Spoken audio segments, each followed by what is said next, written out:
Hello, আসসালামু আলাইকুম দর্শক, সবাই কেমন আছেন? আজকে আমরা একটা নতুন ভিডিও নিয়ে আসছি পেঁপে ক্ষেতের। দেখেন কত সুন্দর করে পেঁপে চাষ করা হয়েছে, আবার মধ্যে দিয়ে হাল চাষ দেওয়া হয়েছে।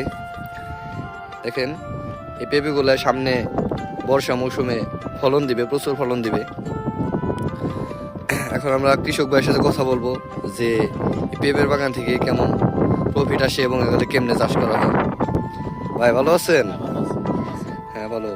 ভাই এখানে যে যে পেঁপে আপনি চাষ করছেন, আবার এখানে দেখা যাইতেছে হাল চাষ দিচ্ছেন, এই যে খেতে হাল চাষ দিচ্ছেন, হাল চাষ কিসের জন্য দিচ্ছেন?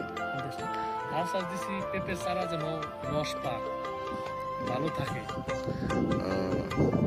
এখানে ওই যে আমরা দেখতেছি যে একটা চারায় এক টাকা জায়গায় 2টা থেকে 3টা 4টা 5টা চারাও আছে। এখানে এত চারা কিসের জন্য?